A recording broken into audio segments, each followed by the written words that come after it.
Mari kita tengok apakah sinopsis ringkasan bagi halaman yang ke-9 pada ayat 58 hingga 60. Kali ini kita akan menyambung bahagian yang kedua daripada 10 nikmat yang Allah berikan kepada Bani Israel. Ya, kita akan melihat kisah ini apakah yang berlaku pada Bani Israel, dan kita nak lihat kepada diri kita, kaitannya dengan diri kita sebagai panduan jangan sampai kita dimurkai oleh Allah SWT. Dan kita ada satu ayat panjang ya Ustaz ya, ayat 61 itu ketamakan kaum Yahudi ataupun Bani Israel ini, sebahagian kejahatan mereka dan hukuman kepada mereka. Apa yang mereka buat ya, bila dapat anugerah daripada Allah, apa mereka buat, yang kita ingin ambil pelajaran pada hari ini.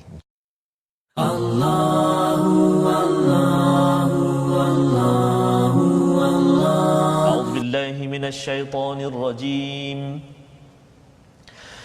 وإذ قلنا ادخلوا هذه القرية فكلوا منها حيث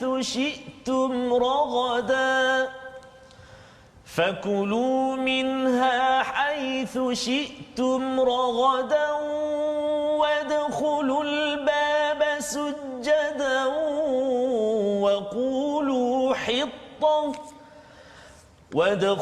الباب سجدا وقولوا حطة نغفر لكم خطاياكم وسنزيد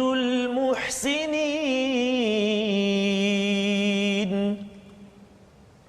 فبدل الذين ظلموا قولا غير الذي قيل لهم فأنزلنا على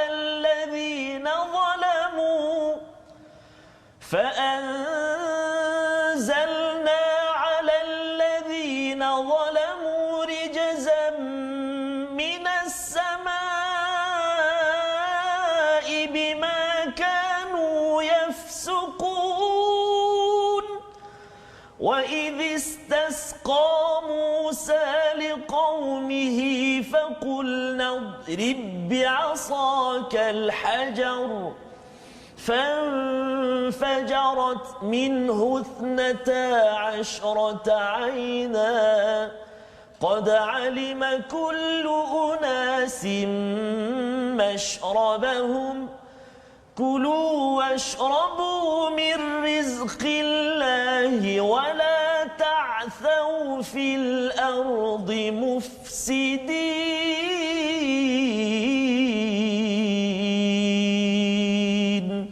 وَإِذْ قُلْتُمْ يَا مُوسَى لَن نَّصْبِرَ عَلَى طَعَامٍ وَاحِدٍ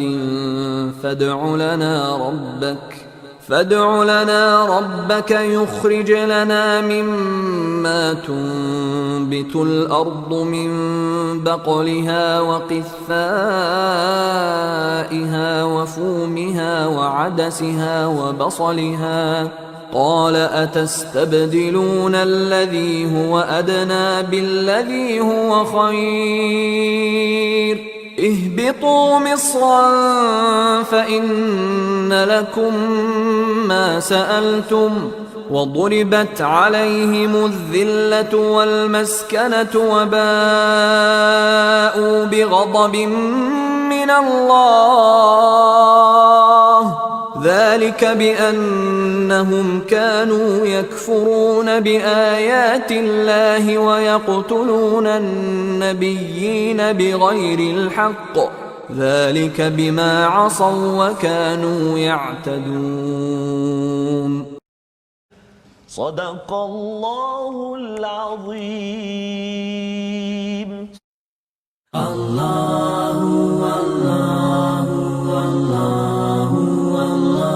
Kita sama-sama perhatikan 3 resolusi. Yang pertama, daripada ayat 58, ya, apakah resolusi yang kita boleh perhatikan? Iaitu kita ingin memastikan bahawa ingat kisah generasi terdahulu agar menjadi iktibar. Ya, Allah bercakap id itu sahaja, maksudnya tolong perhatikan balik kisah orang terdahulu. Jangan sampai kita ulangi balik bila ada perkataan hittah, ada lagi dah selamat dah ni, masih lagi nak melawan. Ya, yang pertama. Yang kedua, laksanakan ihsan, ya, kebaikan yang lebih daripada adil tadi tu yang kita dah belajar dalam ucapan dan perbuatan. Orang mungkin cakap tak baik dengan kita, tapi kita tetap juga balas dengan ihsan, ya. Walaupun kita boleh balas balik, tetapi kita tahu bahawa Allah akan beri ganjaran kalau kita berlaku ihsan. Dan satu lagi, kalau meninggalkan jihad ataupun perjuangan akan menyebabkan kita lemah dan hina, ya, itu sebabnya kita kena berjuang. Kalau katakan walaupun tadi cakap satu makanan saja, tak ada bawang, tak ada apa sebagainya, janganlah perkara kecil-kecil itu menjadi fokus dalam hidup kita, tetapi teruskan perjuangan. Ini perkara dah besar dah ni bersama bersama dengan Musa, ya. Tetapi tetap juga, ya. Dan menariknya kalau kita perhati tadi Ustaz, ya, macam macam mana boleh Nabi Musa timbul balik pada ayat 61? Ayat 58 itu sebenarnya mereka masuk selepas dah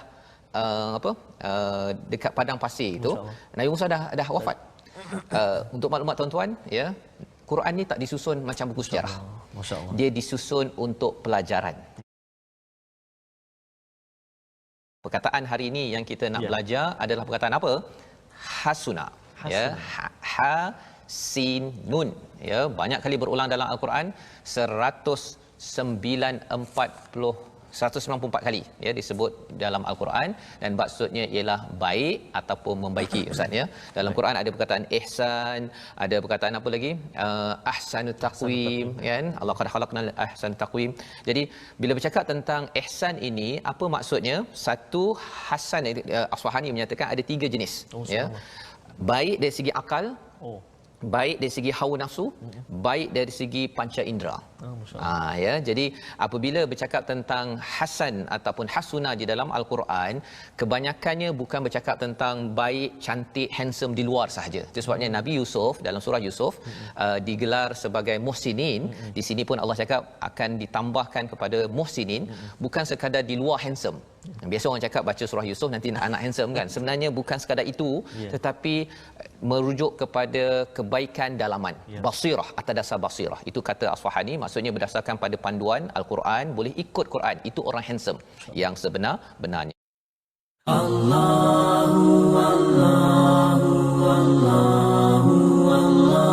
Tentang hukum tajwid pada hari ini, iaitu kesalahan dalam baca Al-Quran ada 2. Yang pertama lahnul jali dan juga lahnul khafi. Yang kita nak kongsi hari ini itulah lahnul jali, kesalahan yang nyata. Apa dia?